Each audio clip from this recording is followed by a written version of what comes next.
Okay, well, Lucas, obviously back in near to a place near and dear to you, having won here just a few years ago.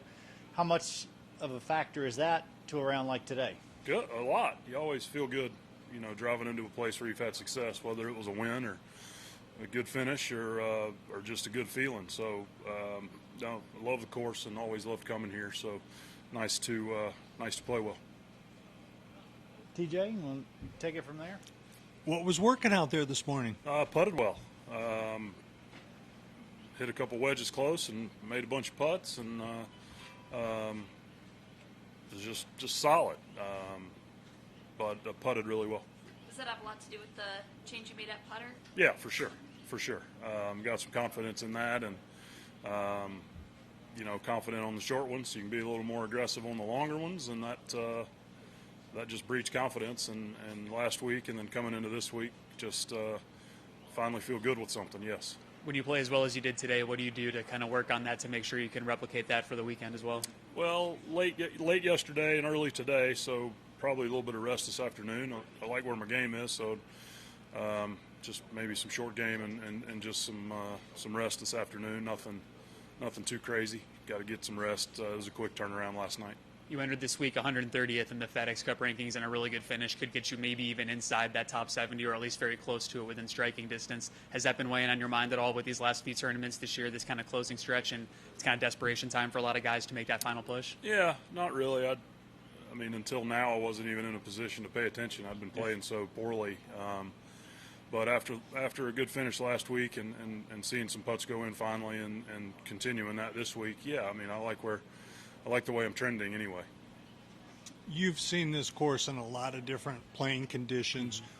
Describe this morning's conditions for us. Was it about as easy as it could have been?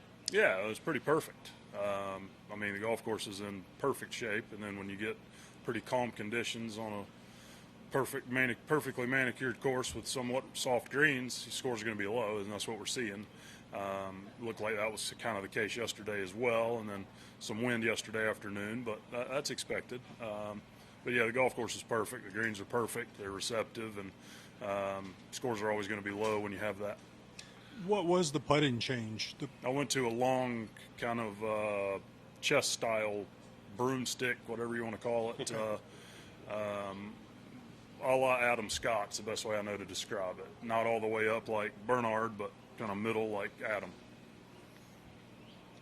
Last week, this Lucas Glover resurgence. What did the momentum finishing strong yesterday mean to you carrying into today? Yeah, on a quick turnaround, it's always nice to have some momentum. Birdie and a couple coming in last night, and then we always say makes dinner taste good, but also if you're early the next day, it gives you, you wake up and it's easier to get out of bed at 4 when you just made a couple birdies the night before, and and then you just want to pile on, good finish, and keep it going. Piling on's the key here, as you know. I'm sorry? Piling on birdies. Yeah, you got to make a bunch, and looks like weather's going to be beautiful this weekend, and golf course shouldn't change much, so it's going to be a birdie fest, and that's fun. Talk about the par save, that putt on 9, and how that can help you for this weekend. Yeah, I mean, I'm going to be, considerably far back starting tomorrow, I would assume, and then it's just one less that I got to overcome, and similar to last night, birdie 18 make dinner taste good. Make that putt on 9 makes lunch taste good. So otherwise, it'd be pretty miserable. But middle of the fairway there, and come off with a 5. That was a big save. What was the approach into the green? I had about 196, 6 iron. Just pushed it. It was the right club to get it behind that hole and putt down the hill a little bit. But I missed my spot. 5 yards right, and then it just runs through because it gets short on that right side. Looked like it was a very easy round for you, an easy 6 under today. Yeah, it was. Yesterday was a hard 2 under. Today was one of those. When I get back and reflect on it, it'll be about as high as I could have shot. I misread a short one on 17 and for birdie, and that one, and then a pretty silly bogey on 7, and as difficult as 69 yesterday, it was equally as easy as 65 today. That'd be how I'd describe it. Okay, thank you.